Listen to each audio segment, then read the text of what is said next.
Hey, this is Gregory Delacarpini Jr., fashion editor with ZINK Magazine, and I'm here sitting with the amazing Taylor Momsen. Hey. How are you? Good. How are you doing? We're doing all right. Yeah. So, welcome. Thank you. And I want to just kind of start with your first music memory. Well, I've got a couple first music memories. I guess the first band I ever heard was the Beatles. My dad's a Beatles fanatic, so that kind of stuck. So I guess that's my first memory with music. Literally, I came back from the hospital and the Beatles were playing. So, and then I've talked about before. So my dad took me to a lot of concerts, and he took me to the White Stripes when I was like 8 or 9, Nice. and that definitely left an impact of, I want to play a fucking rock band. That's what I want to do. That's some sick taste in music. No, I grew up listening to a lot of classic rock and a lot of classic records, so I think that's definitely influenced my taste. And I always say, they're called classics for a reason, right? Yeah. So you kind of realized you wanted to break into music from a young age. Yeah, since I can remember. I've been singing since before I can remember, and I've been writing songs since I was really, really young. And it just took however long it took to be able to finally write a record's worth of material that I wanted people to hear. Right. I was really proud of, and here I am. Here we are. Yeah, that kind of brings us to Light Me Up. What kind of was your inspiration behind that album? I get asked that all the time. Yeah. I think inspiration kind of comes, my joke is always, if I knew where inspiration came from, I'd move there.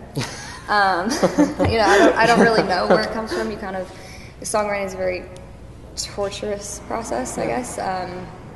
You beat yourself, and when you don't have anything, it's the worst feeling in the world. And then 30 seconds when you write something good, it's the best feeling in the world. So it's kind of a long process, and you kind of wait for something, anything to inspire a line or a song or a lyric or a melody or whatever it is.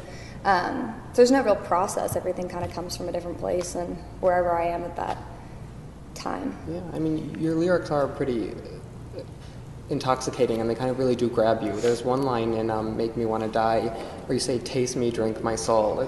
I think it's brilliant. Thank you. Absolutely love it. That song opened the Victoria's Secret show, and that's kind of super exciting. It did. It was really cool. It doesn't suck to have hot supermodels walking to your songs. So. How did that process occur?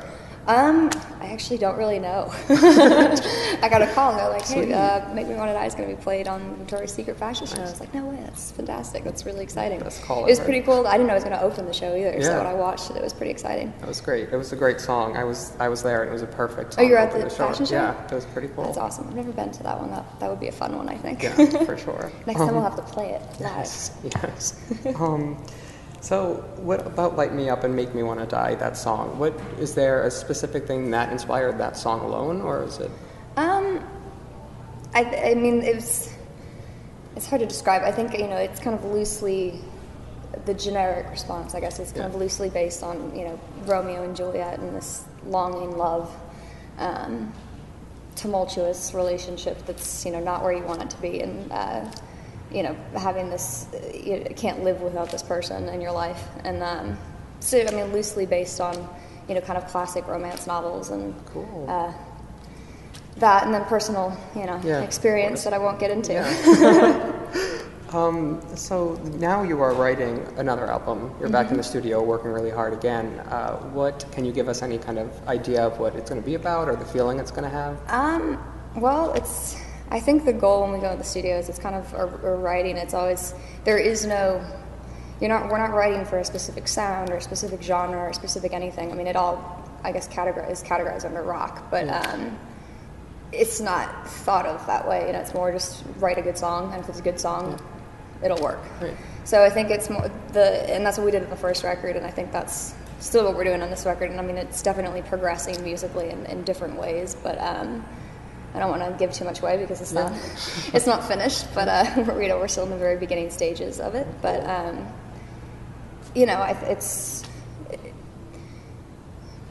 I wrote the first record when I was 15 and 16, so I wrote Make Me Wanna Die when I was 15. So I'm 18, so I think your experiences, and I've been touring consistently since then, and I think kind of the more insight you have in the world, the more you can bring to that, to what you're writing about, and the concepts and the theories, that's not the right word, the concepts and the lyrics and, Yeah. and musical. I know we're definitely, there's a lot of blues. There's always kind of blues. Rock and roll came from blues, but there's definitely a lot. Like some of the songs are very blues based, Cool. at the core at least. Are there any musicians around now that kind of inspired this, or in general? Currently, I mean, I don't currently. I mean, I'm a massive Soundgarden fan, so I'm really excited they're getting back together. Yeah. I can't wait to see them play live. No, I mean, it's very, again, like I kind of listen to the same bands I've always listened to, so it doesn't, that doesn't really change. I think just the more you do it, hopefully the better you get. So hopefully this record will be better than the last, that's the goal. And then upcoming things happening, Fashion Week and kind of beyond. Do you have any plans for Fashion Week to perform anywhere? Or Not at the moment. I don't even know. I'm so out of touch right now. We've been like in the studio. I've been completely nocturnal. I've been like complete reverse schedule, so I don't even know what day it is right now. I think it's Wednesday, right? But I'm not sure the date. But no, I mean we've been in the studio. We've been doing shoots, and we've got a lot of more touring coming up, U.S. touring, which is exciting because we spent a lot of time overseas. So it's good to be back. Yeah. Back in home turf. Yeah. What's big things happening for you next? Well, we got 2 new videos coming out soon that it's kind of cool because I actually have my first directing credit on one of them, and producing. I produced both of them. Nice. Or I'm a producer on both of them. So that's exciting, kind of conquering new territory. For sure. And so we've got those coming out. We've got some live stuff coming out. We've got new songs coming out at some point. Lots of touring, so lots of tour dates, so stay tuned for those. Great. They'll be released. Yeah, I mean, we're leaving and then we're kind of going to be gone for quite some time on the road. So Nice, so just a hot moment for you. Great things are happening. Exactly. Congratulations, this is great. Thank you so much for stopping in. Thank you for having me. Thank you guys.